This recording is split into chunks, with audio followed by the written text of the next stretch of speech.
Well, welcome to episode 13 of the Off Program podcast, where we've gotten really off program the last couple weeks of not recording, Yeah. but we're But back. We're here When you were like naming the podcast, you just had the foresight to know that. to know that we wouldn't be on a schedule. Yeah, or like a rough schedule, like an idea of a schedule, a recommended schedule. But like it's hard to stick to with how travel-y you are, Yeah, that's an issue. with how me currently dying. Yes.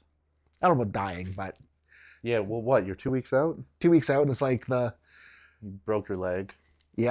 tore the meniscus. Fuck.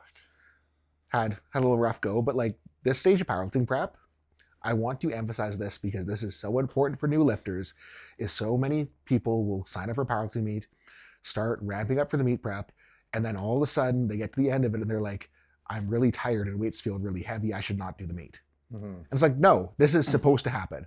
I feel like balls right now because I am trying to push myself in order to ramp up so that I can then back off, taper, and have better performance on meet day.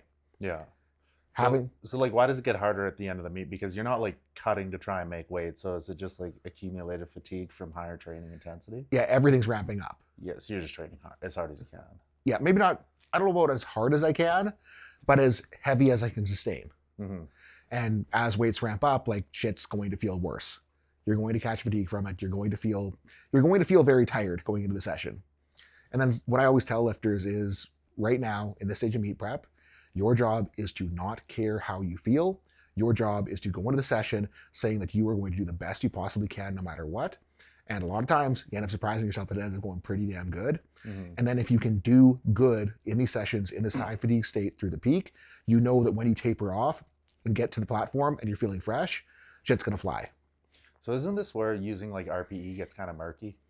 Because you think everything's hard?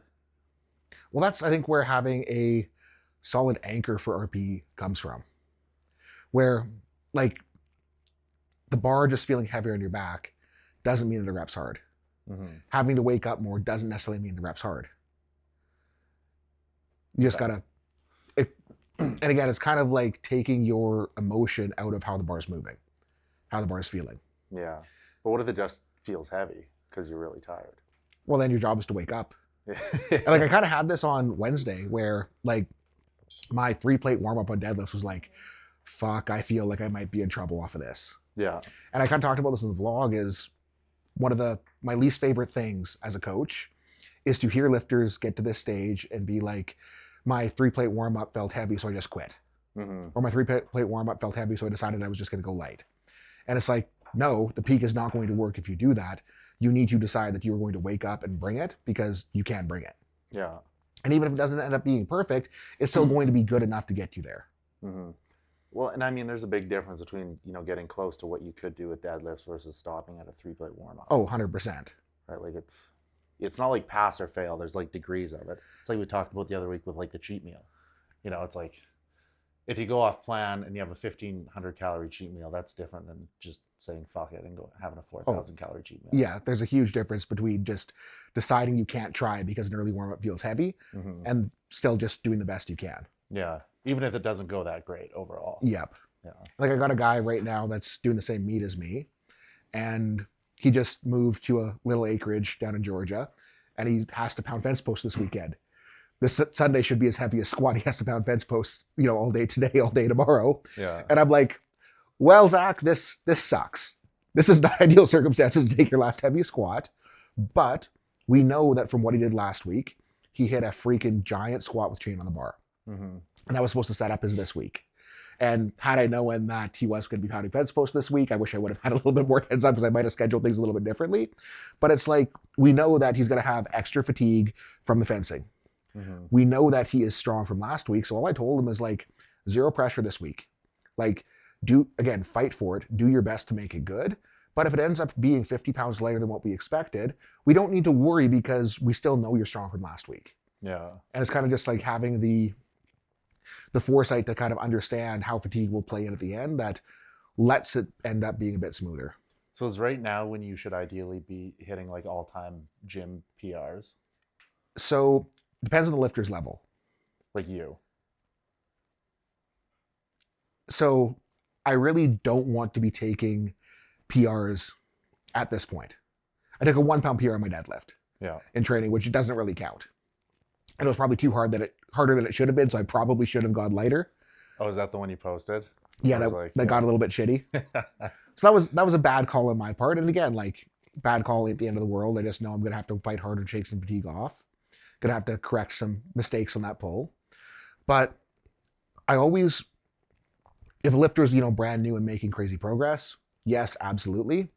If a lifter is more advanced, I don't usually want them taking a PR in training. I just want them touching a number that will indicate that when fatigue is gone, that a PR is there. Yeah. Yeah. It's interesting. What was okay, so like what are you squatting in the gym right now? So what was your last one? last week I did 745 with about 100 pound of chain on the bar. Oh shit, that's pretty heavy. Yeah. So like how often are you doing right now doing over a 700 pound squat? Is it more than once a week? Once a week top. Yeah. Once a week. I Same could with not tolerate deadlifts? higher frequency than that on a big squat or deadlift with my current conditioning. Yeah, no. Well, that's like 840. Yeah. Yeah. Yeah, the top. And like it's gonna kind of depend on how the lifter shapes their frequency through the off season, through the prep. Because I have had preps where I was squatting and deadlifting heavy twice a week, Yeah. and I was in shape to handle it because I'd been doing it the whole way through, and I was able to sustain 2 times a week heavy squat and deadlift. I've also had other preps when I was more of a fat fucker than I am now, where I was only squatting and deadlifting heavy twice a month. Yeah. So I'd like alternate squat, deadlift. And like the per lift frequency, I believe that every frequency can work. It's just a matter of whether or not you're accumulated to the volume with that frequency to be able to tolerate it through a prep. Mm-hmm. And if we are having trouble with recovery, then we just want to pull frequency back. So if you're doing the 1 squat a week versus, you're doing 2 squats a week, during a prior prep, is all that's changed is volume? And how it's distributed. So is it the same total weekly volume? So Close? approximately, Yeah. but when I am pushing more barbell work, I will do a lot less accessory. Oh, okay. So do you count like volume of accessory towards like the volume of the squats you would do? Approximately, because it's not like a 1-to-1 ratio Yeah. of like a hack squat's a lot different than a Mhm. comp squat. So I account for it, and instead of like going volume, I go like total working sets. It's kind of Yeah. how I wrap my head around it. But like a working set on a squat is different than a working set on a leg extension. You probably don't do those, eh? No, I don't touch those. Oh, okay. And again, it kind of becomes like would adding leg extension volume right now be productive for my squat? Mm-hmm. I would rather push a squat harder, push a hack squat harder, push a split squat harder than do a leg extension and have to pull those back. Yeah, I would agree. It's less bang for your buck in terms of what actually translates to the squats. But if you were very good at leg extensions, that would translate to squats to some amount. You know what? Darrell and I were talking about this the other day. Have you seen the kid on Instagram that will like has a plate loaded leg extension? He's just like slapping kilo plates on, and he's doing like Plate Five- load, bro. 500. He's doing like 500 kilo hack squats, Mm-hmm. and like he's strong as shit in those things. Then you watch him do a barbell squat, and he's like mid fives. Yeah. So it's like, yes, getting better at those can drive up potential on squat, but you still got to push a heavy squat to squat heavy. Yeah. Yeah. Okay. Plate loaded leg extensions, that's solely for the ego. Yeah. If you can't completely load those up with plates, then you're weak. And if you can, then you're like medium weak. You're like weak to medium. Did Like you they're see? so easy. Are they? Oh yeah. Well, maybe not the prime ones. Not the prime. Okay, not the prime ones. But those have 3 pegs, so you can put like 18 plates on there. If you had to, yeah. Yeah, but any of the ones with just a single peg? Yeah, they're Oh, easy. My God. I don't think I've ever tried one. Try the Panada one? Well, the Panada one, yes, but I know that one's hard to try. That's not plate loaded. There is one there. There's In a the plate. realm? Yeah, there's a plate loaded one Since when? since Recent? like months ago A plate loaded leg extension. from Panada. Yeah, Unilateral. Oh, unilateral. Okay. It's hard as fuck. yeah, Yeah, it's really gross. I'm not talking about unilateral. Okay, fair. Like a regular leg Yeah, the extension. normal one. Yeah. And like the Panada one is gross because like the plate pin is further out than where your ankles contact, so like the plates have more leverage on the machine than you do. Yeah. So it's gnarly. Yeah. Okay. Well, that's different because you're using one leg. Did you see the reel that Realm Page posted the Yes, other I day? did. Yeah. I laughed so hard at that. Yeah, Jason just like kind of subtly flexed on everyone a little bit. But like, so vlog topic that Darrell and I will often joke about is like how all of the hard machines are always empty and people are always on all of the really easy ones. Yeah.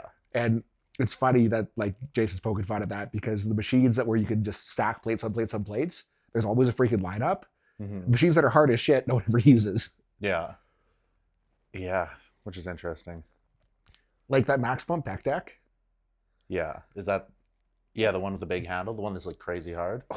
I love it because it's A, crazy hard. B, no one's ever on it. Yeah. They're always like gym pinning 4 plates to the light one. When it's like the light one's full stack is not even 40 kilos of the max pump, which doesn't make sense. But Mm-hmm. See, and when you get really strong, you start to appreciate that equipment. like I'm lazy. Yeah. I don't want to load 6 plates aside on a machine. Yeah, but like if that's like plate loaded, lying press, I can't remember what brand it is. I think Cybex actually. Like if that's all you had, you would have to jimmy that up so crazy. Yeah. You'd have like plates hanging on it, bands, chains. Yeah. I don't want to do that. jazz. Yeah. Like Yeah. my accessory philosophy is pick the thing that lets me get the most work with the least amount of effort setting it up. Mm-hmm. Yeah, no, I'd agree with that. In Saskatoon, we had a leg extension. It wasn't that heavy. Then you got to the point where it's like fully loaded and you had a gym pin on it and still not heavy enough. So the only way you can make that heavier is to like band it down, Mm-hmm. which is the opposite of how the strength curve works on like a leg press. So it's hardest at the top. Yep. Anyways, just, yeah, fucking brutal.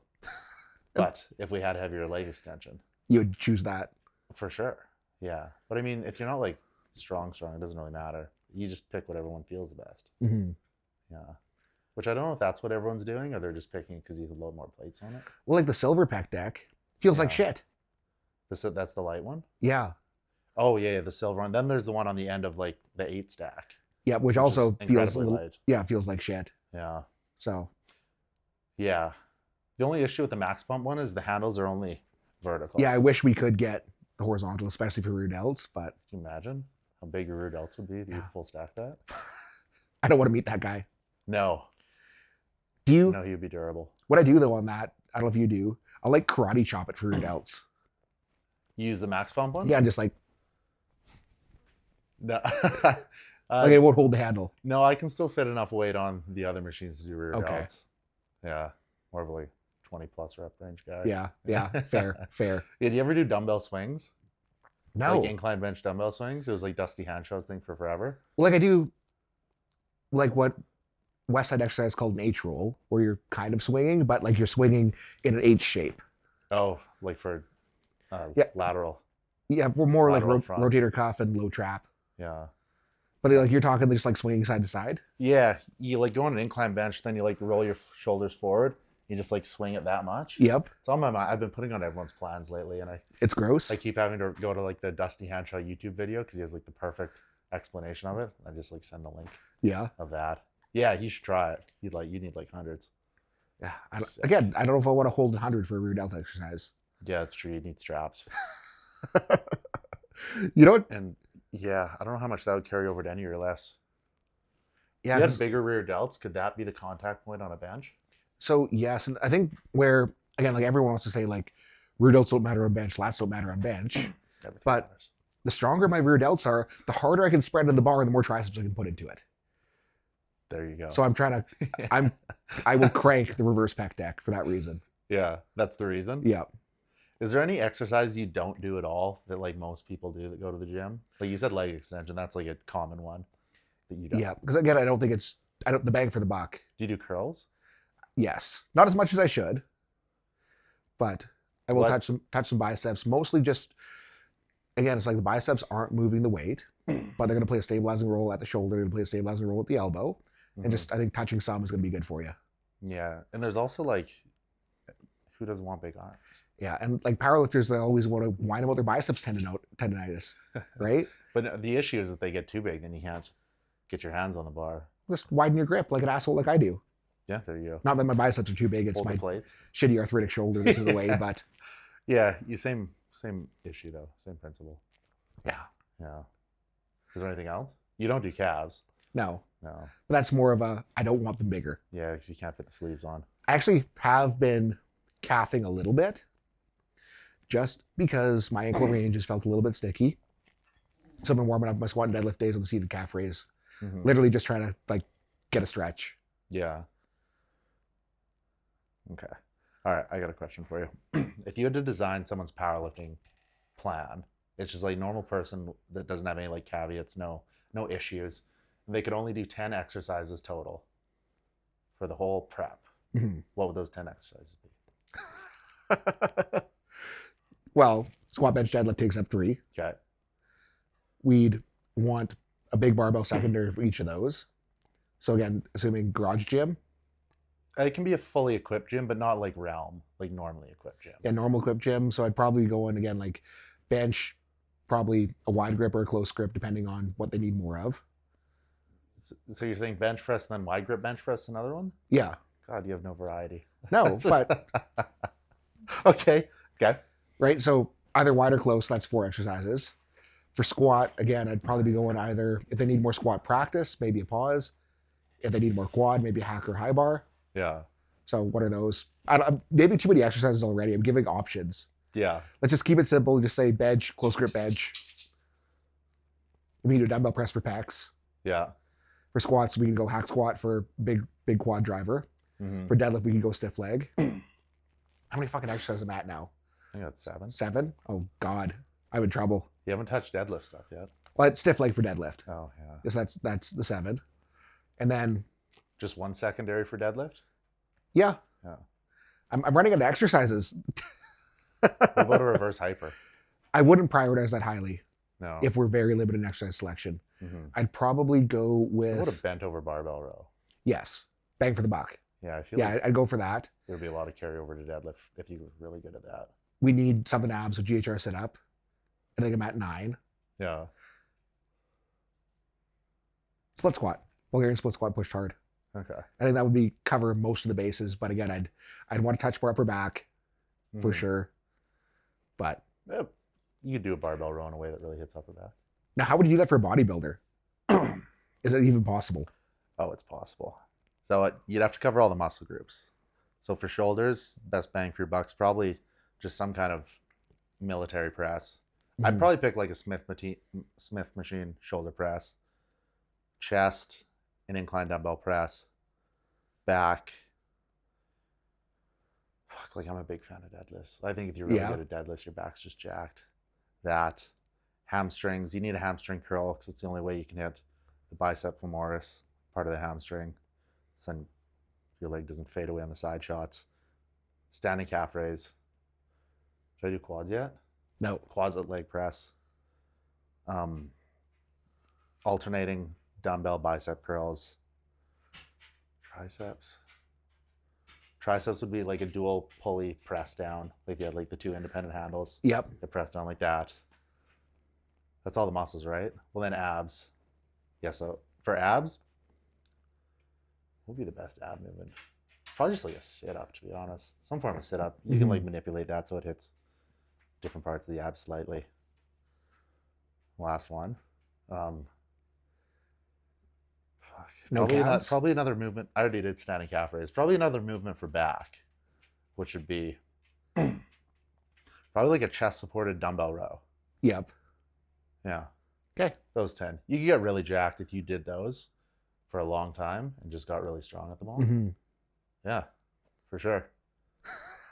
And I think like the biggest reason that I have trouble with that for powerlifting is like how I coach is I'm trying to always select exercises for the lifter that will either develop skill or develop deficiency. Mm-hmm. Skill or efficiency? Deficiency. Okay. So like if a lifter has trouble pushing into their quads on a squat and using their quads on a squat, Yeah. like a hack squat will help, but I'd probably immediately rather have them running a high bar front squat just so they can learn to push in better. Mm-hmm. Yeah, so that's based on like an individual person's Yep. need. Yeah. Yeah, no, I was just talking like a general person. Yeah. I suck at general. I Yeah. suck. Yeah. Well, because no one's that general. Yep. Like everyone kind of has their own thing, Mm-hmm. you know? And I think like for the most part with powerlifters, like everyone is doing the same movements.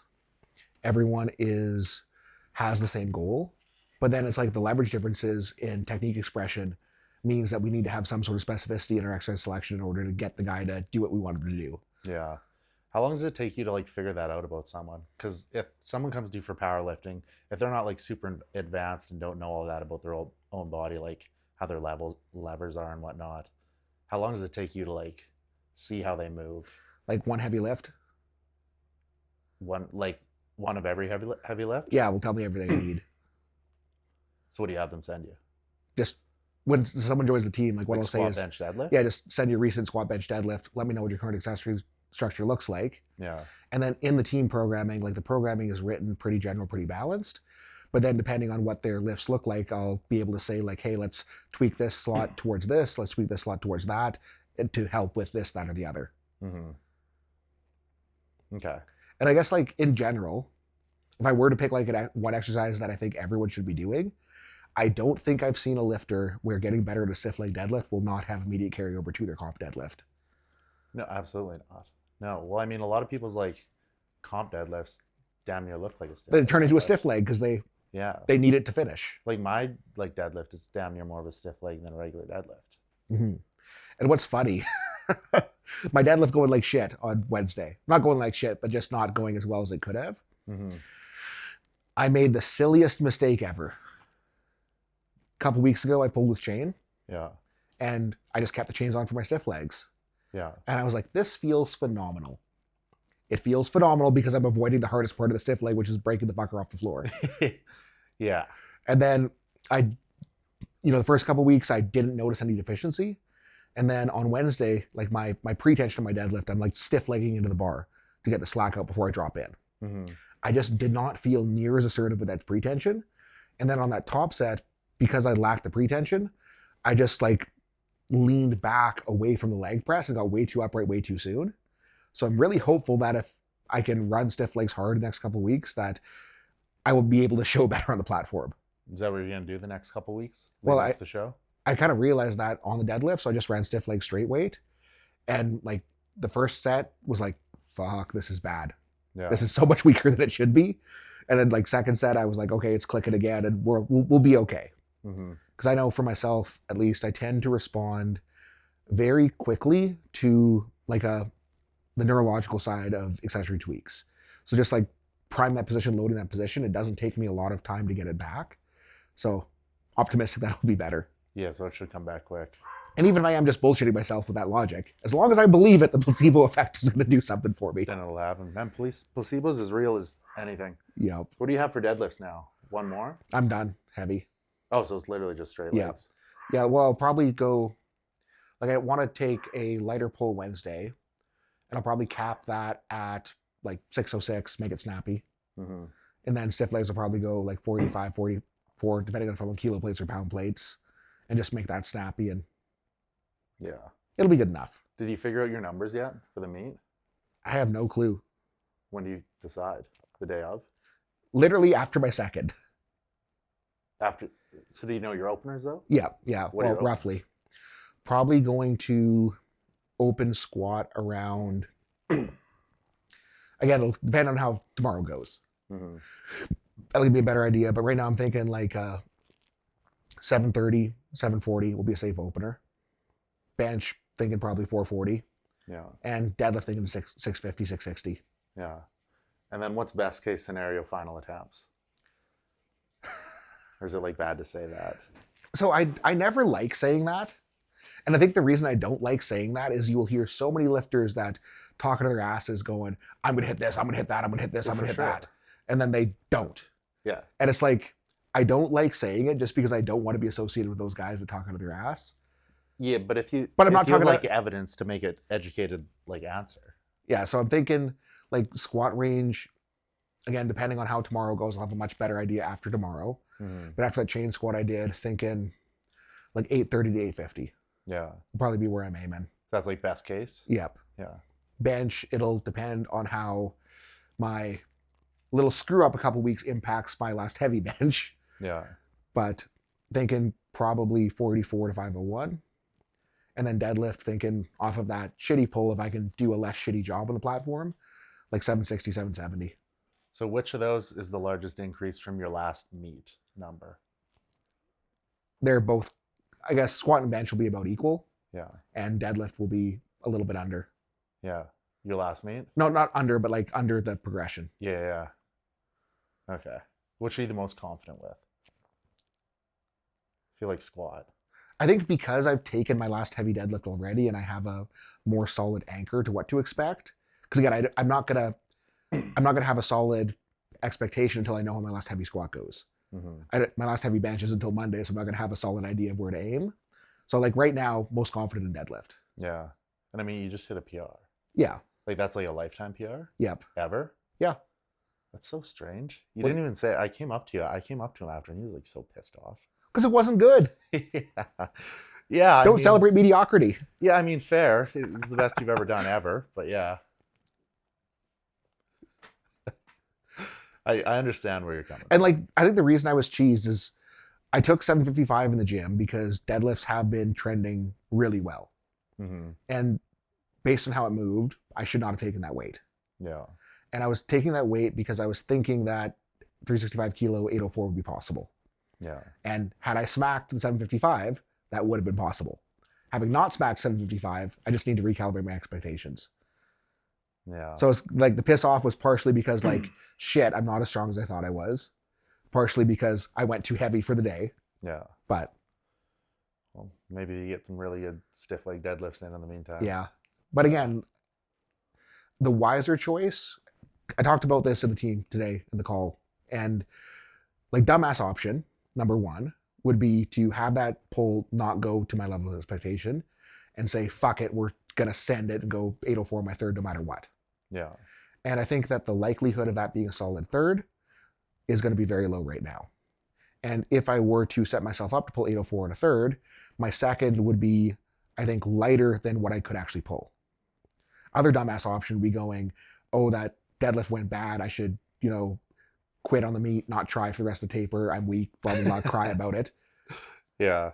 And that would also be a bad option to take. And I think the best option to take is like, okay, more realistic third range, 760 to 772. Mm-hmm. And I think that'll be like a realistic, solid option where I can take a second light enough to save energy and then make a good call in the third to whatever I know is there. Yeah. Yeah. Well, I mean, if you were going to pull out, you should have done it by now. Yeah, exactly. If I was going to pull out, I You would already have. did the rehab on your Yeah, back and your leg. I would have pulled out of the knee. Yeah. Yeah, for sure. Oh, I and was you- stressed when I heard that. You missed this too. So the pec thing, Yeah. we were, I don't know if you did hear about this or not. The podcast, I don't know if they've heard about it, so I'll say it anyways. We were benching one day and like everyone was like, what the fuck is wrong with us? Like we were all screwing up. Like we were all like couldn't unrack the bar. Everything felt wrong. Like Yeah. it was just messed up. Then I went to spot Darrell because he was getting to a set where he actually needed a spot. And I'm like, wait, hold on a second. The bench wasn't attached to the combo rack. So like it's on a slight decline and way further back. So like when I'm setting up on a bench, I'm like setting up in relation to where my eyes are on the bar and where my head is on the pad. Mm-hmm. And I was like, what is wrong with me? Because if I put my head where my head needed to go, I was way too far under the bar with my eyes. Yeah. If I put my eyes where my eyes needed to go, like I felt way too low on the pad and I was just confused. I was trying to go in the middle and it was just terrible. And then plus with the bench not being anchored, the rack is all flopping around so you can't get tight. Plus the slight decline angle. Anyways, I pissed the shit out of my pec minor Yeah. on that session because I was just screwing around. And the problem with pec minor strains is that it feels like your pec major is going to rip off. Mm-hmm. And having done that before, I've been so fucking in my head every bench since. Yeah. So I gotta shake that off.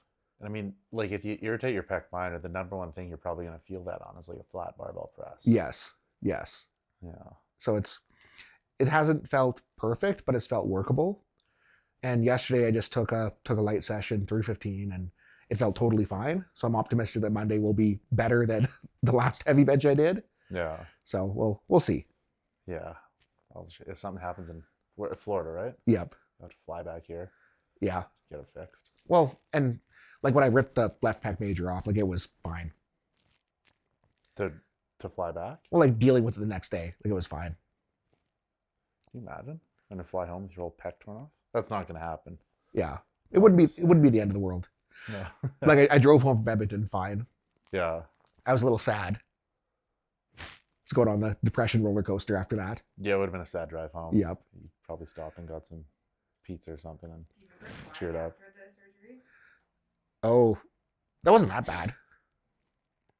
So the pec required 2 surgeries. Was it pretty bad? Well, I fucked up and I. Yeah, so the pec required 2 surgeries, Yeah. and I didn't know it required 2 surgeries, so we went down to the Swiss Symposium in Columbus, Ohio, that ELITEFTS was putting on. Yeah. And the second surgery was the day before we were supposed to fly to Swiss. Mm-hmm. And it was literally like operating room, basically come home, pack up, go. And Miana called the airline being like, hey, my husband had a surgery today. Can he get pre-boarding, whatever? And they're like, he can't fly. Oh shit. Oh. So we had to scramble to get the doctor to sign off on a bunch of forms for WestJet to let me get on the plane. And Yeah. That was in Ohio? no, so that was the day before we left for Ohio. Oh, okay. Yeah, so you're still here. Yep, so I'm still here. Got it done. Yeah. Hopped on a plane. What do you do in Ohio? Well, Swiss Symposium, which is like a conference for like strength coaches and strength focused rehab practitioners. Yeah. So did a little talk there and helped out Elite with their media stuff. Where was it? At the gym? No, it was at a Hilton hotel. Oh, okay. By the convention center? Yep. But I don't even know if I should say this because it was immensely stupid of me. I wasn't even planning on training down there. So like, I Yeah. didn't pack my squat shoes, didn't pack my knee sleeves, didn't pack my belt. Makes sense. And then like the Sunday, like when there was a training day at Elite FTS, and I was like, okay, fuck it, I'm gonna squat. Friend Amber was squatting on camber bar with a bunch of chain. I'm like, I'll just get in with Amber and not go too crazy. And I was like, I feel good. I feel really, really, really good. Yeah. Could you put your hand up? So it was, I guess, I guess it's- spider bar, not cambered bar. So it's like a cambered bar that has SSB handles. Yeah. So it was sling on one side, other hand on the handle. And like I went to the Elite Warehouse, stole a pair of knee sleeves, was squatting barefoot, Yeah. was talking to Dave, and Dave's like, well, don't be a pussy, borrow my belt. And ended up squatting 765 with chain on the bar that day. Really? I hope you have footage of that. Yeah, it's on Instagram. Yeah. Like 3 days after surgery. Yeah. Is this when you benched 260? This when you were max strength? I was near max strength, but Mhm. yeah, I don't think I benched 260 there. Okay. Yeah. She didn't do anything cool. No, less cool. Was that day you put on a bench shirt? Was that a different time there? That was a different time. I did put on a bench shirt there once. And I think I did like 350. Bench 350. Yeah, cheating. 350? Cheating. Cheating with a bench shirt. That shirt. Yeah. Even you could bench 350 with the shirt on. Even me? Yeah, Wow, thank you. I strive to be as strong as her. yeah. It's hard work. Yeah. Yeah. Anyways, so have you started like eyeing up the competition and calling them out yet? No, Oh, okay. that'd be unwise of me with who was doing the meet. Good guys. Yeah. Like Shane Haller's gonna romp me.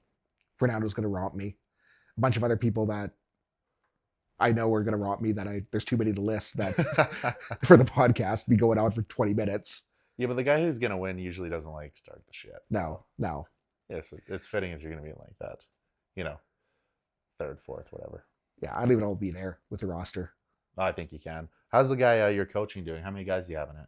So yeah, Keelan's doing it. There's Christian, there's Isaac, there's Zach, there's Gabby. Oh, you have a big crew. Yep. Are any of those from here? No. States? So yeah, Keelan, Ireland, the rest are states. But Mm. it'll be, Oh, that's the big kid? yep. Yeah. It'll be good showing for the team. Everyone's on track. Yeah. You think any of them are gonna win? Well, none of them are Shane Haller. But in their weight class. Weight There's classes this- don't matter. That's right. There's no Yeah, weight class dots. in the jungle. Yeah, there's only dot score Yeah. in the jungle. Calculators and formulas. Is that that's what the dot score is? Yeah. You have to calculate that. Yep. I don't know.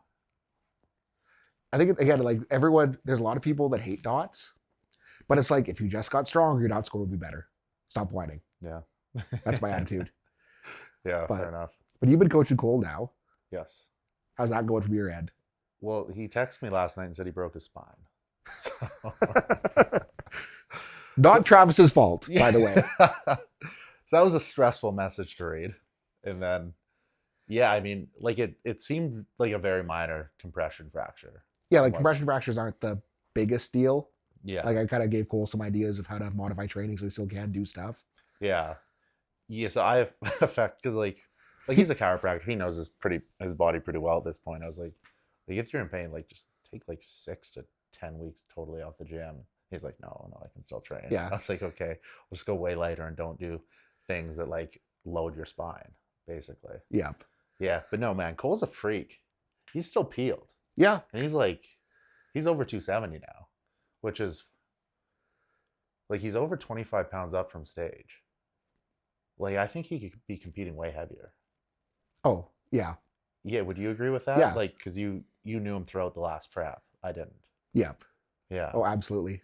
Yeah, okay, everyone's shaking their head in agreement. Yep. So, Yeah, no, for sure. Well, because he's still pretty peeled. Like, he looks like he could drop 10 pounds and compete.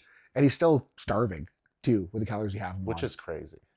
But I mean, yeah, like that must just be relative to his body fat percentage. Because it's not relative to food he's eating. Yep.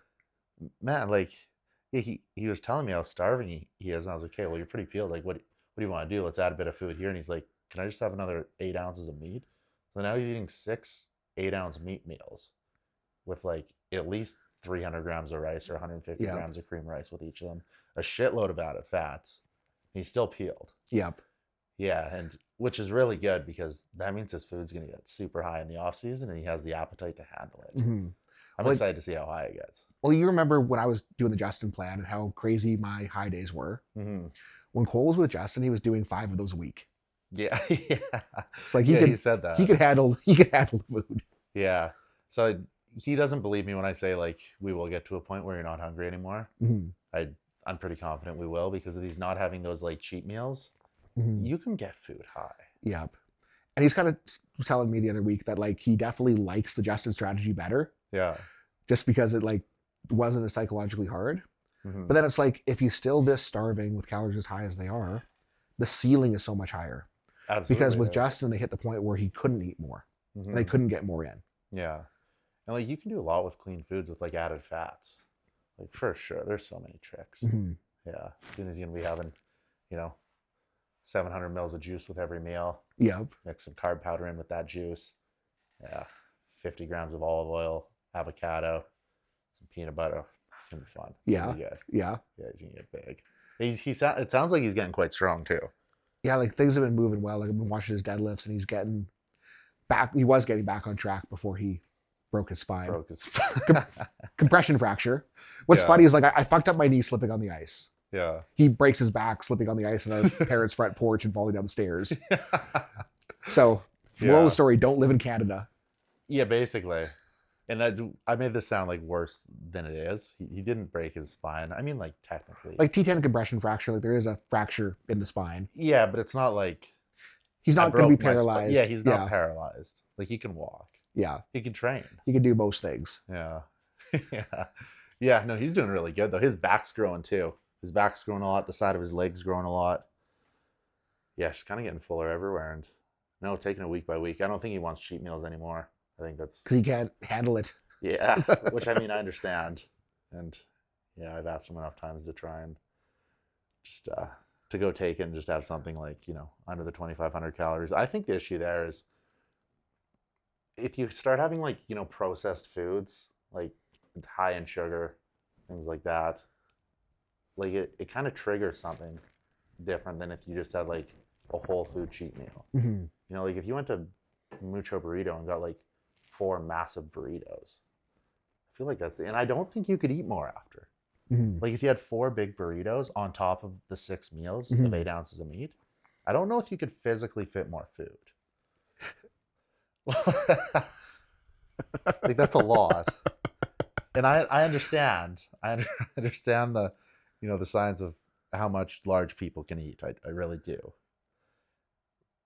But you can also only do so much damage if you're eating clean food, Yes. right? Like you Yes. take the same volume in Lucky Charms versus hmm burrito. It's So- it's completely different. Well, we went to Banff for the weekend for Beata's birthday. yeah. Speaking of Lucky Charms, Cole's like, yeah, for my cheat meal, I just had some of your cereal. Yeah. And he said some. And then it's like we're like going to the pantry and like what's funny is like all of the boxes that were there before are still there. Yeah. Except like picking them up, there's like 2 pieces of cereal in each box. So like he had all of the cereal except for like 2 pieces in each box and just put the boxes back. How many boxes did he eat? 3 or 4? 2 or 3. 2 or 3? Yeah. Probably 3 average. So like 3 like full cereal. Yeah, that's not exactly what I was told, but I heard it was some cereal. Yeah. Well, that's Was what it we, milk? Did you have milk in the I have fridge? no idea. Sure. I hope you didn't eat it with water. Probably protein powder. Okay. Yeah. 3 boxes. Okay. Yeah. So, anyways, Cole's on Cole's on a great trajectory. If this setback doesn't affect his training too much, because yeah, his metabolism's crazy and he's just growing, getting stronger, and keeping tight. And I do think he will be less hungry, Hmm. in the coming weeks. Yeah. And even like setbacks too, like looking at his last off season, he almost died. Like legit almost died. From what? He so he had a patient come in that was like fresh off the plane from India that was super sick, Yeah. and Cole caught whatever the guy had, ended up hospitalized for 2 weeks. Oh, really? Yeah. Do you know what it was? Just some sort of chest infection, just severe pneumonia, and Yeah. he was in very rough shape. So Okay. He's not almost dying now, so that's good. yeah, this is less severe than that. Yeah. So I think like through that process, he lost like 35 pounds, and Yeah. Well, a body that big, like you drop weight so Mhm, fast as soon as you mhm. stop eating, mhm. or if you get sick. And even just like the amount, like dehydration affects Yep, like that much size. yeah. But Right? he You can drop like 10 pounds overnight. and it took him so long to feel normal and actually train again after that too. So Hmm. this will be a bump in the road, but minor. Yeah. Yeah. We'll see how it plays out. See what he says in a few days after Yep. some more training. Yeah. No. Poor guy can't catch a break. No, I guess not. Hopefully this is the last thing. Yeah. And yeah, he needs to get on pro qualifier stage. Yep. Yeah. 15 pounds bigger. Mm-hmm. Think you can take it to Joel this year? Oh, for sure you could. Yeah. Oh yeah. Yeah, if he was 10 pounds bigger at the Golden Prairie, Yep. That would have been it. I mean, a big tall guy beats a big small guy every time. Yeah. Are you just height biased? I'm not height biased. I'm just evidence biased. Why did Arnold beat Franco? Yeah. Yeah. Why does Politics. Sebum beat Terrence Ruffins? Politics, popularity. too. Yeah. Okay. That's it. Not the height. Yeah, maybe in 1980, but I don't think the other ones. I was No. just watching that this morning, actually. It's so hard to find footage from the 1980 Olympia because Arnold bought it all. Yep. Yeah. Yeah. He What did- I didn't realize about that was Mike Mentzer was the one who was super pissed about Arnold winning. Mhm. He was like sixth. Yep. He wasn't even second. Mhm. You can't play. You can't complain complain when about, you're yeah. No, like complain about the fifth place guy, or the fourth, maybe even the third. But yeah, you other guys get mad at first, which is another thing. You can't get mad at the guys unless Arnold paid the judges, which Mhm. probably didn't pay the judges. But Arnold winning puts bodybuilding in a much more in the spotlight. Yes. Yeah, we wouldn't be where we are now without that. Powerlifting either. The whole thing kind of rose. Yeah. together. Everything came up. Yeah, just like fitness in general that isn't at the Olympics. Yeah, or just anything untested, I guess. Yep. Probably still so small time though in comparison. To what, bodybuilding? Yeah. Yeah, probably, but I mean bodybuilding's still so tiny in comparison to football. Yeah. Yeah, there are a lot of things. Mm-hmm. Like what's funny is like the only sport we watch is like motocross, supercross, and thinking of like how obscure and small time that is compared to football, F1, NASCAR, Yeah, and like thinking about how small powerlifting is compared to that, yeah. it just It puts it into perspective. mhm. I got into a debate about 10 days ago about who the best powerlifter of all time was. Yep. And it was with a girl, actually. She's a pretty good powerlifter. And then she started listing the natural powerlifters. Yep.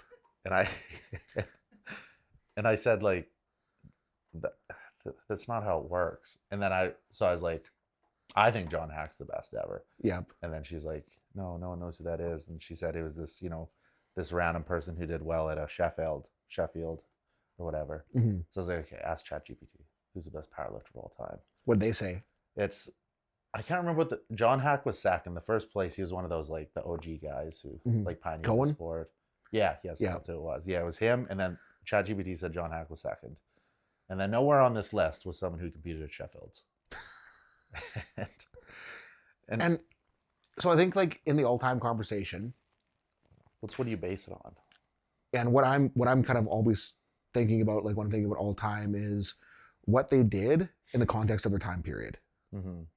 Because Ed Cohen was so ridiculously far and above everyone Yeah. in his time period, and was so ridiculously far above everyone for the next 15, 20 years as well, that in my mind, he has to be number one. Mm-hmm. Even though his numbers aren't as good as the numbers now. Yes. Right. And then you could also look at it like who had the largest impact on the sport. Mhm. That's like the Arnold argument for Arnold, Mhm. right? Because Arnold wouldn't beat, he wouldn't beat Seabum in Classic, and he definitely wouldn't beat the Open guys. Yep.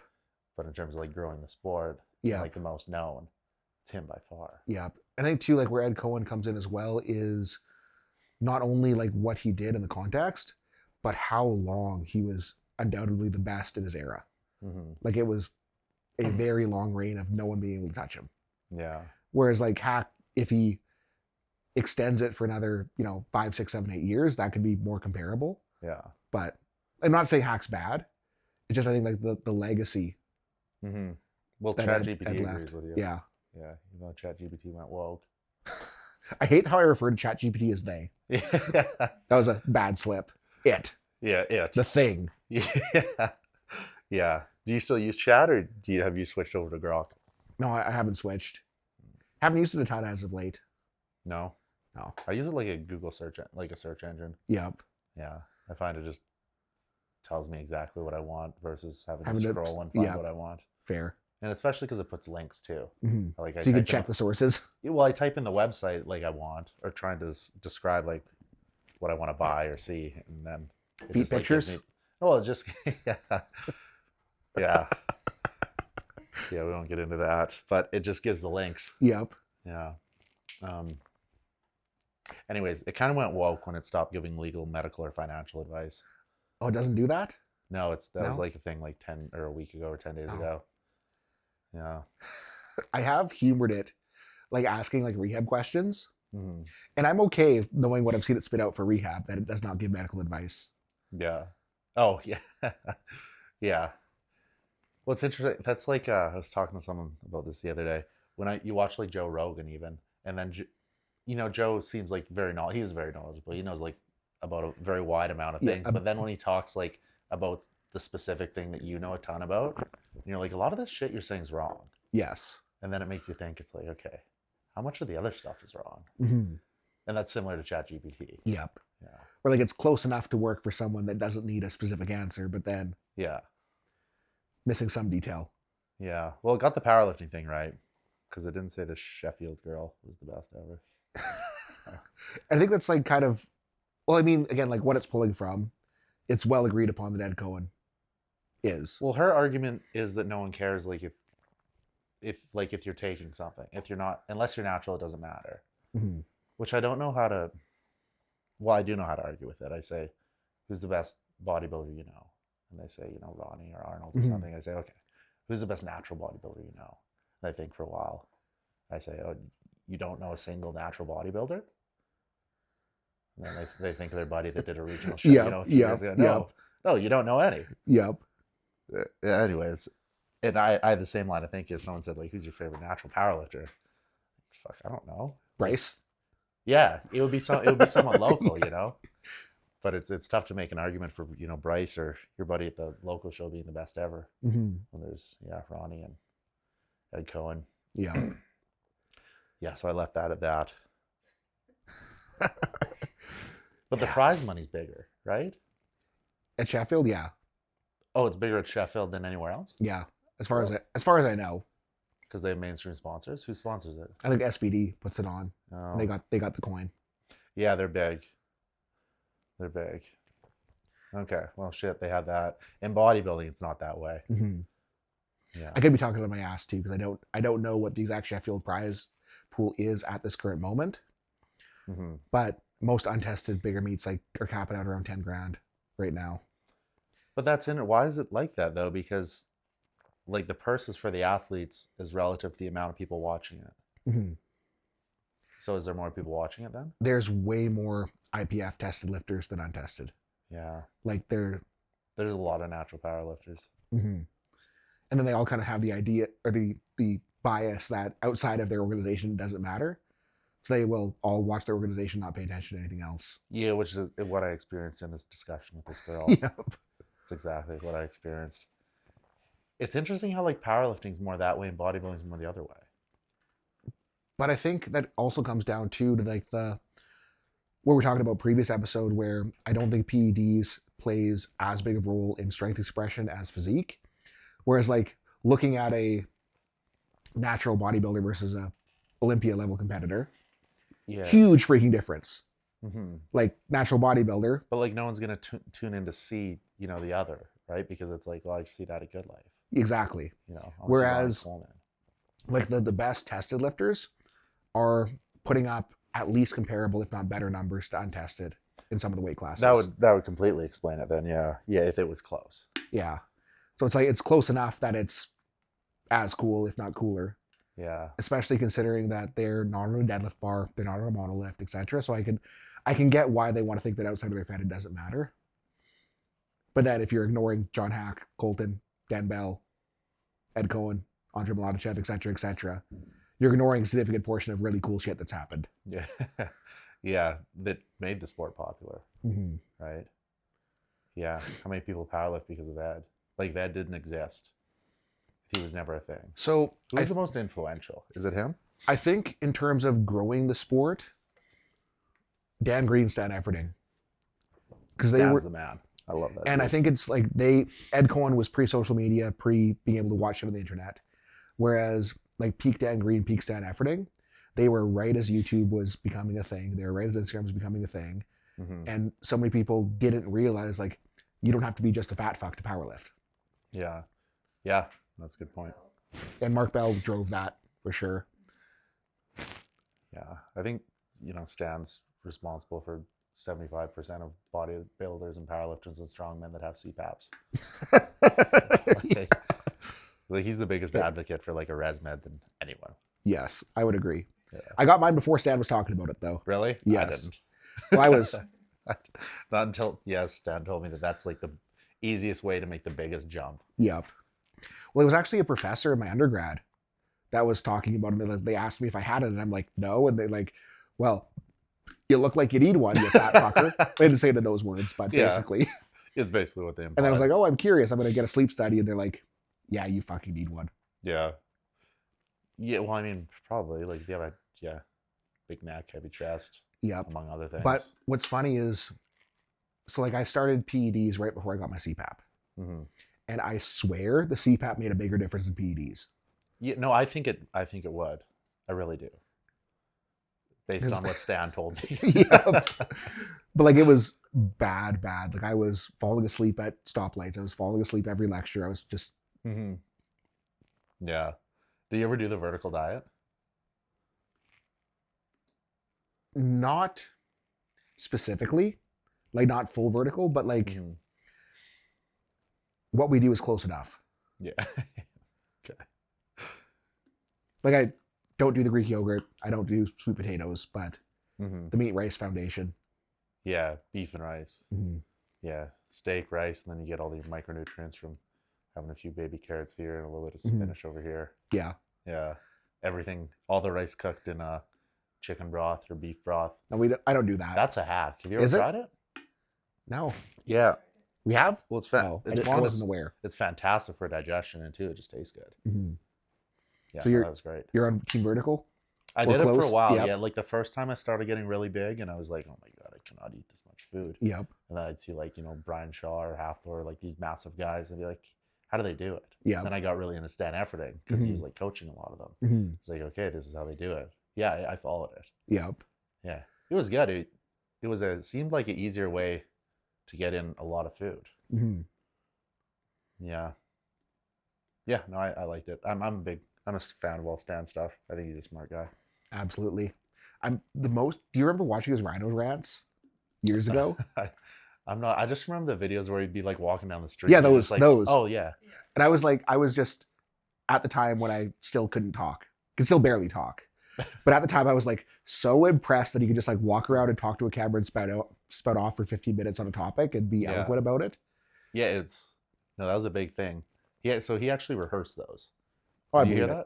that? I believe it. Yeah, I watched. He did a podcast with or an interview with Dave Palumbo. He was asking about it. He's like, "Oh yeah, that takes a few tries." I believe it. I heard rumors too that like you'd have a AirPod in one ear and like would be listening to him saying it, and Really? Like, Yeah. you wouldn't surprise because he did it perfect, and it would be like, 10+ minutes long. Super impressive. yes, Yeah. it's all a sham. Yeah, but I mean, Me with my teleprompter when we were talking heads. if it's original work, then I think it's fine. Yep. Well, like No. you realize too, like when you get further into content creation, Mhm. you're gonna start watching content on how to make better content, Yeah, and you realize that like everyone is prompting. for sure they are. It makes the process so much easier. Well, it's kind of like, why wouldn't you? Mm-hmm. There's not really a good reason not to, unless it was just like such like basic, Mm-hmm. even like reaction stuff. I'm sure is Yeah. all teleprompter, right? Yeah. Yeah, they react to it in advance. And I'm like, say the words. Yep. Get it figured out. And like another trick too is like if I don't want to type out a script, like if I'm short for time, Mhm. what I'll do is I will like just walk around the basement and like I'll start like talking in the chair, get the lines out. Then I'll just move to a different angle, get the lines out, move to a different angle, get the lines out. Yeah. I think that's another trick that makes it a little bit easier, but the prompter is so much smoother. So, and where's the camera when you do that? Like wherever. Like I'll just like start with it right here, and then like next shot I'll kind of like end the shot like looking like him getting up. Yeah. Then I'll start the next one once I figure out what I'm gonna say by picking the camera up and moving it around. Yeah. Yeah. So I'm cheating, but everyone does it. I don't know if it's cheating. I think it's just the end goal is to make good content. Mm-hmm. I don't think it matters like how you lead up to that. I think the only like issue comes if you're just ripping off exactly what someone's saying, Yes. because then it's just plagiarism, Mm-hmm. and what's that, theft of some kind. And I don't know, like I've had a couple where I've had people send me reels where like people are literally doing like word for word my demo with what I say, and they're Yeah. posting it. It's like, well, whatever. I mean, it'd be nice if they tagged you. But... Well, no, I don't care. I don't want to be associated with that bullshit. okay. But it's like, if someone's taking my stuff, that just tells me I'm doing an okay job. That's a great way to look at it. So you should look at it. But I mean, it'd be nice if they tagged you and then you got the extra Well, exposure. Whatever. If they only have 5,000 followers, who cares? It's probably because they're stealing stuff. Yep, exactly. Unoriginal. Yeah. Yeah. Is she gonna start making content? She's tempted to. Maybe. She's afraid of camera talking. Really? It's fine behind the camera. And it's entirely my fault. Why? Because like 7-8 years ago when I was first starting with content, like she was trying to. And then like she'd always make fun of me for like my camera voice and my tics. And then, like I'd make fun of her. But I was probably meaner with me making fun of. And she got scared of it. I think you'd be fine. Just speak. Yeah. Talk. You don't Yeah. have a camera voice. This is just how you sound. I don't know. Yeah, it used to be bad. And like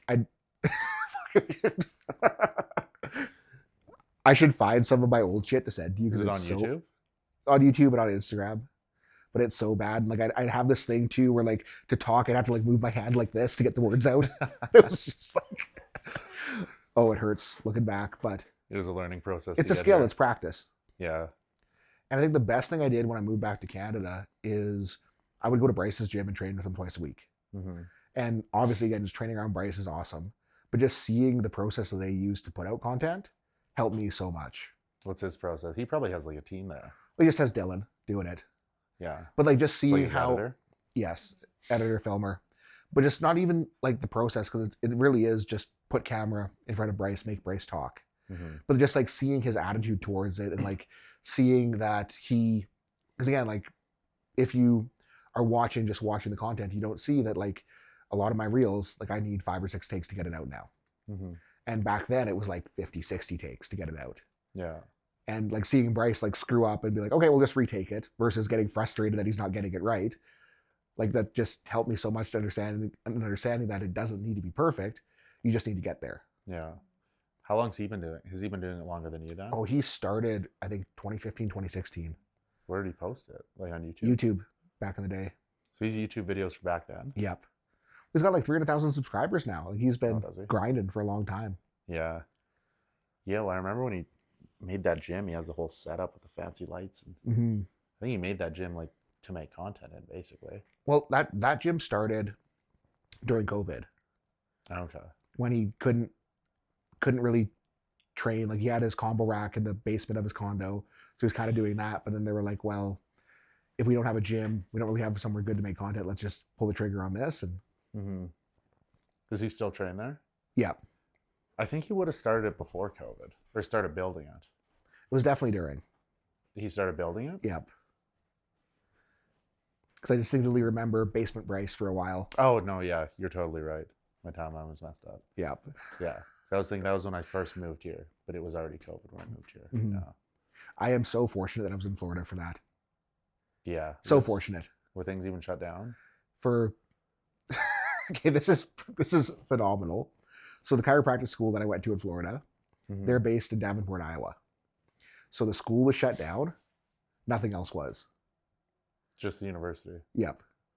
So I was living the Like life. nothing was, it wasn't shut down at all. Yeah.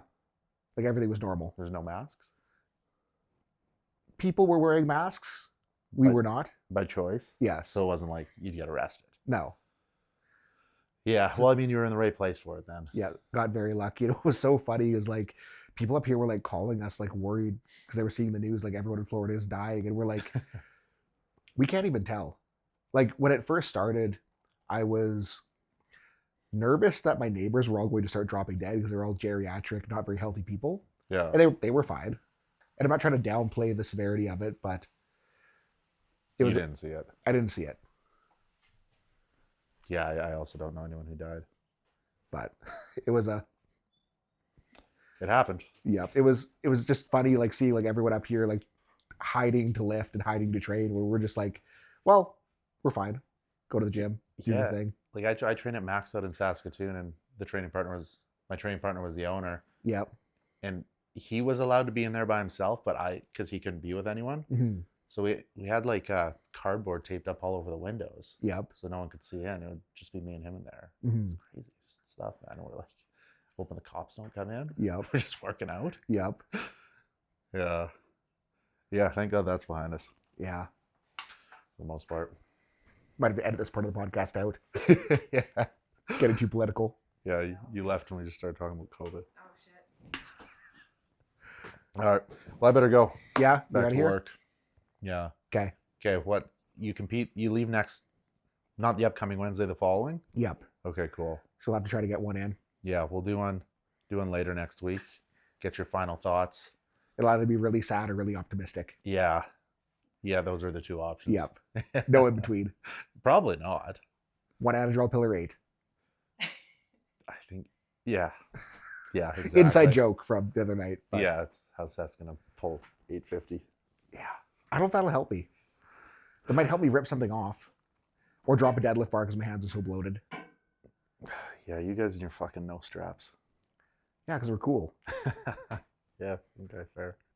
What's actually funny Cool is, dropping your bars. despite everything on that deadlift that was terrible, my grip felt so strong. Yeah. And I can only attribute that to touching the stupid giant handled dumbbells at the Realm. Yeah. Yeah, that would have an effect on it. Right? Like I haven't done any grip training this prep. This is the first meet prep in years that I haven't, but I haven't felt like I needed to, just because my forearms are so cooked from waddling back and forth to the rack for those stupid things. With the 200s. Well, I haven't touched those yet, but No. yeah, 190? 190 was the biggest I got. Okay. Well, there's still 2 weeks. I don't want to do that between now and the meet. Yeah, that'd be a bad idea. Yeah. Do you do hook grip still? No, You were practicing it at one point. I was, and then when I got fat again, Ah, my hands got fat, and then yeah, couldn't hold on. got harder. You Yeah. use liquid chalk or powder? I don't know if I should say this. Oh God, what did I just ask? That So- seemed like pretty easy I answer. used liquid chalk as a base on Wednesday. This is terrible. Should I say it? Oh, I didn't know this is what you were No saying. one's listening at this point, right? Everyone's gone. I'm scared. Okay, so you go to the bathroom. You wash your hands. Yeah. They're a little soft, a little watery. The calluses absorb all the water. And on the stupid kabuki deadlift bar, if they're not totally dry, your hands will tear. Okay. So my normal strategy when I have to take a bathroom break on Wednesdays is not to wash my hands. Yeah. I just kind of like sneak in and out, Yeah. fully touching the deadlift bar. Like everyone in the powerlifting area abides by the same rules. It's our bar. It's our bar. We own the bar. I think It's as long as fine. you just like wipe the bar after. Use the bidet. Don't touch my own asshole. Okay. Right? It's fine. There's a bidet there. Yeah, there is. There's a bidet. I've never used the bathroom there. No? No. Well, you should, just so you can like sit down there and. No, don't act like I'm the weird one for not using the gym bathroom every time I'm there. No. No. Anyway, so Wednesday, I got to empty the tank before it starts getting heavy, Yeah.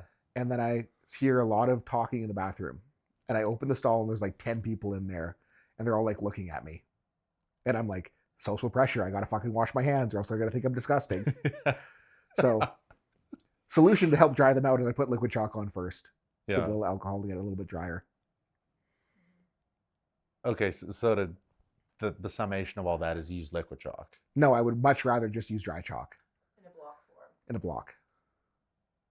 You use liquid chalk as the base though. But I did it on Wednesday just because I washed my hands. So what are you gonna do on meat day? Not wash my hands? And and just have block chalk. Yeah, Okay. yeah. Standard procedure. Yeah. Powerlifters understand. People are doing the chalk bowl at the realm. Oh my God. So Do they do annoying. this? No. That too. Well, that too. But like, so like we bring our own chalk in, Mm-hmm. and I bring a brand new block every single Wednesday because like powdered chalk, it just, I don't know what it is, but like it catches the humidity. It just isn't as sticky as when it's a block. And I bring a new block in every Wednesday. By Saturday, the next time we get in there, some asshole has squished the block down and turned it into powder. Yeah. So I got to find out whoever that asshole is and just, And he probably thinks he's helping everyone. yeah, He's doing a favor. It's like Yep. to the brim with powder now. yeah. Because we're putting so many new blocks in. You just got to get a sign that's like, stop crushing the chalk. You can probably just write one up and just tape it on there. Yep. Hands. Because like Handwritten. ideally, like in a powerlifting gym, like the block of chalk for everyone in a powerlifting gym will like last weeks. Mhm. Just because everyone's very cautious to not crunch the sucker up because we all know that block chalk is better than powdered chalk. Yeah, they last a long time. A block lasts a long time. Yeah. But not if some asshole is squishing it. For sure, some natural powerlifter. Yeah, probably. Yeah. Probably one of the calisthenics bros. Getting ready for Sheffield. It's already. Oh, fuck. The worst part is like I have my standard chain set up, but I just like leave set up every time. Mm-hmm. And with the chains I've been using, we have 4 sets there. So I have 2 on each of my chain straps. I just leave it set up. So there's 2 sets of chain that are just totally loose, available for people to grab and use. Even though there's 2 loose sets of chains, every time I come in there, they have my chains taken off the chain straps. It's just like, there's loose chains you could just grab. Yeah, I mean, like it's normal people at the realm. Yeah. Like just grab the loose ones. Don't get the ones that are set up and at the right length and organized. Yeah, I think if you watch what everyone did all the time, like you'd probably see a lot of things. You'd be like, Yep. it just doesn't make sense. The best was, It's like the Chinese guy meme. Did you found a chain that someone could steal in? well, no. The other day we came in, and it was actually 2 weeks ago when I was pulling with chains. I was like, where the fuck are my chains? They weren't there. They were on one of the power racks that's like 5,000 steps away. Like in the other side. Like of the someone gym. carried it to the other side of the gym and left it there. Yeah, has anyone stole anything significant from you yet? No. Hit the Good Life. They're missing like a few of the heavy dumbbells, like 140-pound ones. Really? It said someone stole them. How?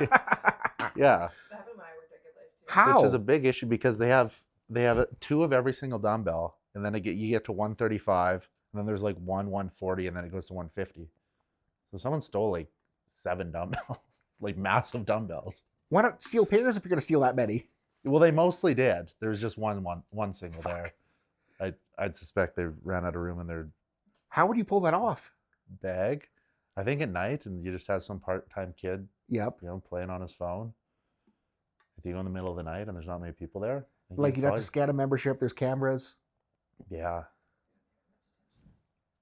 There's cameras though.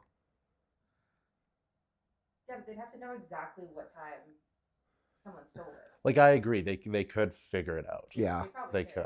But they probably won't. Yeah, but I mean the check-ins at like a busy Good Life is Yeah. it's insane. The Mhm. the one on 130th has 8,600 members. Okay.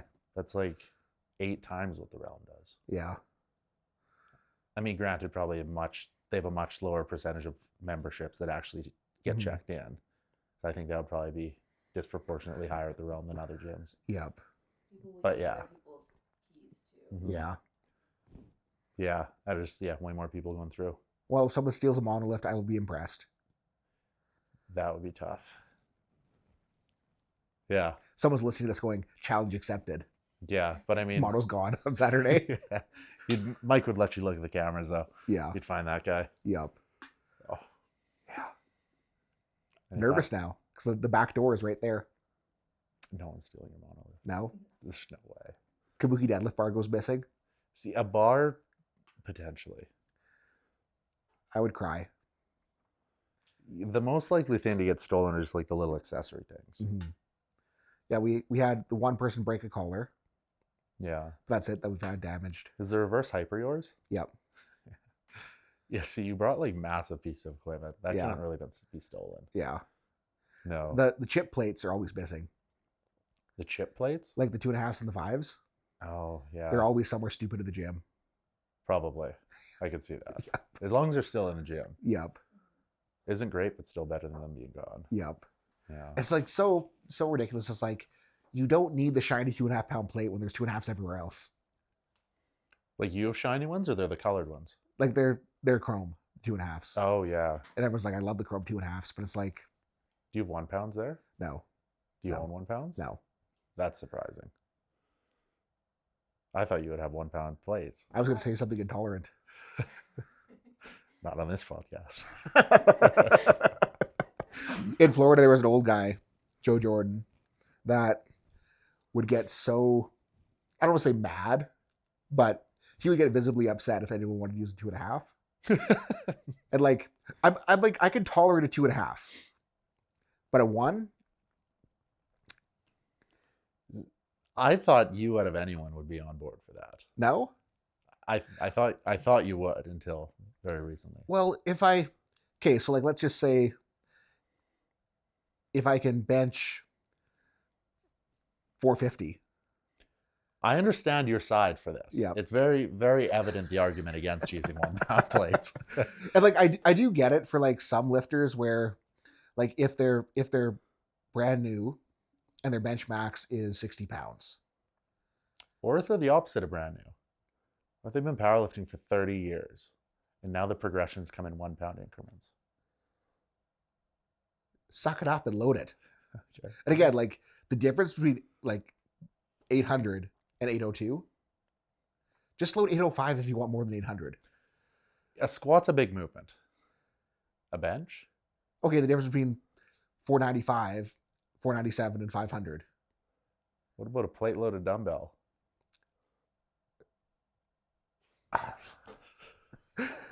Okay, so again, like it kind of comes back to like if someone's, a 40-pound dumbbell is adequate and they only have a 50 as the next jump, like I could get behind fractional loading there, but do more reps with the 40. And that is the argument Yeah. against the 1 pound. Yeah. So I'm not for them unless someone is in a unique circumstance that I am not dealing with. The only place I've seen them is trained by JP. Like Jordan Peters always talks about it. Yeah. He takes us around everywhere he goes. Yeah. Keeps these 1 pound things in his training bag. Maybe I could get behind it for his philosophy. That's why I got behind it. Yeah. But again, like how I set up training, it's like I progress, I pull back. I progress, I pull back. I'm not trying to make micro progressions every week. Yeah. Yeah, fair enough. So Fuck the 1 pound. yeah, no 1 pounders here. Yeah, no, 2.5 pounds minimum. And even like in the context of like powerlifting meets, if you're breaking an all-time world record, you're allowed to pull out chip plates and like chip it by 1 kilo Mm-hmm. or whatever. I No. still think that like just take the 2.5 kilo jump. Yeah. Yeah. Is that what Hathler did the first time? He pulled 501. Yeah, he pulled 501, not the 505. Chipped him. And it's like if you could pull 501, you could probably do 505. 502.5. Didn't you do 510? Yep. Like quite a bit easier Yeah. on the 501. Yep. It was probably the chip plate that fucked him up. Yeah, exactly. Got him in a He was thinking. victim mindset. Yeah. Oh, speaking of that, last thing I'm going to say. Yeah. Another thing I'm grateful at the realm that I did not expect is all the idiots we've just been making fun of. I am going to be so prepared for any distraction that could ever happen at a powerlifting meet. Yes. Yeah. Someone stretching right beside you. Yep. Or like every big squat, there's always someone that like sees a big weight loaded on the bar and wants to stand dead center in front of you and make eye contact as you're setting up. Do you talk to them? No. No. No. They might just want to talk to you. Just want to say hi. Yeah, maybe. Maybe they probably seen you online. They're like, no way. Yeah, and I then look up to that guy. and then just stare him right in the eyes as Yeah. you're setting up for the squat bar. Yeah. They probably won't come talk to you then. But that's the kind of shit that like would irritate me before if it happened at a powerlifting gym, just because like etiquette is don't stand in front of someone when they're setting up a squat. Mm-hmm. Don't stand right in their way when they're getting ready for a deadlift. But like here, no one knows better, so I got to be like, well, they don't know better, it's fine. Mm-hmm. And then being able to not be distracted by it. You very rarely, probably never, would someone be doing that to like out of if they knew Exactly. if they knew Exactly. it wasn't what they should do. I would say like 100% of the time they just have no idea. Oh, we lost camera battery. Cameras are starting to die. Okay, split screen to end it. Doodly-doo. Thanks for tuning in. We'll see you next week for episode 14 of Off Program with Seth and Travis. You gotta say that louder because he's so far away from the camera's onboard audio. The mic's on that one that died. So I've you said can it louder? say it louder? I don't know. We're Tune in fine. next week for Off Program episode 14 with Travis and Seth as Seth prepares for King of the Platform in Florida, USA. See you then.